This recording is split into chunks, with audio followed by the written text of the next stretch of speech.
Hey everybody, this is Ernest Sigala with Sigala Designs. We're going to go ahead and show you how to remove the side molding from the quarter panel on the Corvette C8.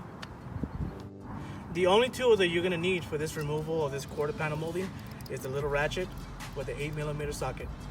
And there's 4 nuts that are holding it. That's it.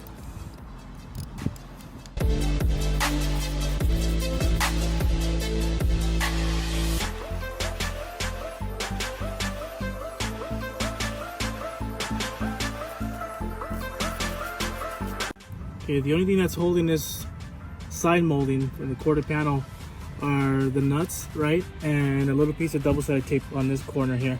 So we're gonna go ahead and remove that.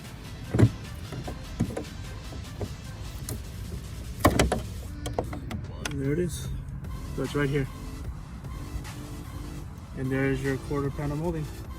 Now, thank you guys for watching our video. I hope this really helped you guys.